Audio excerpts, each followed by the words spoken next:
I'm wearing the scarlet letter after the week that I just had last week, being a woman up here and being demonized for my vote and for my voice. That is House Republican Nancy Mace of South Carolina proving she's an idiot. I'm here to let the rest of the world know and the country know I'm on the side of the people. I'm not on the side of the establishment, and I'm going to do the right thing every single time, no matter the consequences, because I don't answer to anybody in D.C. I don't answer to anyone in Washington. I only answer to the people. And the people are having a field day with this pathetic stunt. Folks, this is why we shouldn't ban books. Show me you haven't read the Scarlet Letter without telling me. Local moron labels herself an adulterer to protest people being mean to her. And I'm going to do the right thing every single time, no matter the consequences. Mace's attire appears to be a nod to Nathaniel Hawthorne's classic 1850 novel, The Scarlet Letter, in which the main character, Hester Prynne, is forced to wear scarlet A. In the book, set in the Puritan Massachusetts colony from 1642 to 1649, the letter serves as a public symbol of adultery. It's designed as punishment for Hester Prynne after she gives birth out of wedlock. I'm wearing the scarlet letter after the week that I just had last week. Nancy Mace is a direct result of the Republican war on education. Keep them dumb and they'll fall for our lies, even our own, the GOP way. Every day I think it can't get any stupider, and then every day it does. Pro tip. Read the book you are referencing before you reference it. Representative Nancy Mace was one of 8 Republicans who voted to dump Kevin McCarthy as House Speaker, and she was the only woman among the 8, and the entire group have been accused of throwing Congress into turmoil.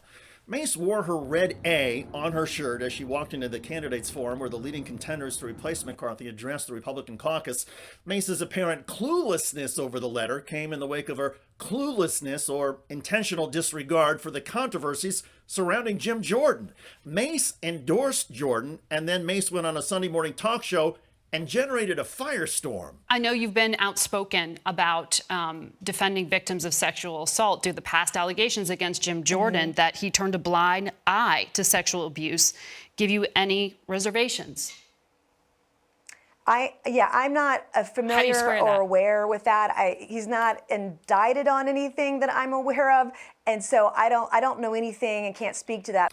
Mace doesn't know anything. The controversy over Jim Jordan's alleged cover-up of sexual assault at Ohio State University has been in the news a lot this year. Ohio State wrestlers tell NBC News they were sexually abused by a team doctor. Several accusers believe it was known by Republican Ohio Congressman Jim Jordan. It's a story that has long dogged the Ohio Republican. Allegations that Jordan, as an Ohio State coach, knew about sexual abuse and ignored it, and later as a congressman pleaded with former student athletes to cover it up. Jordan denies it. If there had been any reports of abuse, I would have reported it. Jordan's denials will now be tested under oath. As the headline says, Supreme Court lets lawsuits over team doctor sexual abuse proceed against Ohio State. Quote, the Supreme Court on Monday left in place a decision that allows more than 230 men to sue Ohio State University over decades-old sexual abuse by a university doctor, the late Richard Strauss.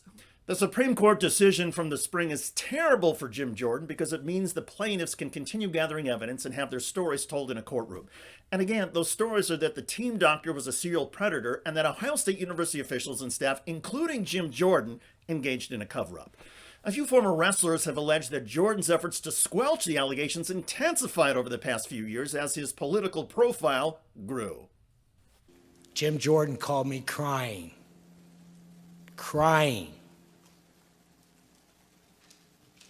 Groveling on the 4th of July, begging me to go against my brother. Begging me. Crying for a half hour. That's the kind of cover-ups that's going on there. Jim Jordan called me several times after that. That week, I had to have my lawyer call him, tell him to stop calling me. I had a teammate, George Pardos, I called and told him, call Jim Jordan and tell him to quit calling me or I'm going to beat his ass. He's throwing us under the bus, all of us. He's a coward. He's a coward. He's not a leader. He's a coward. I'm a leader. I was captain of these guys. That's why I'm here. I would never abandon my team. He abandoned us. It is searing and gripping testimony, and now it is back on path through a civil lawsuit. Through the years, Jordan has insisted he was being smeared because he was a high-profile supporter of Donald Trump. Well, the plaintiff's lawyers have noted that Jordan is not a defendant in this case, just a witness who is obligated to tell the truth. Well, Jordan continued to deny any knowledge of the allegations until the wrestlers went public a few years ago. At a certain point, Jordan will be asked what he saw and what he knew, and it will be under oath. Jordan's reputation among Ohio State athletes as a liar will be center stage. Clearly, that's not important to Nancy Mace and other House Republicans who claim to support victims of sexual assault. They just like Jordan's political policies and power. In other words, Nancy Mace was right to wear the scarlet A. In her case, whether she is referring to a Nathaniel Hawthorne novel or Jim Jordan these days, the letter A that Mace wore might as well stand for asinine. By the way, Colorado Republican Lauren Boebert is lashing out again.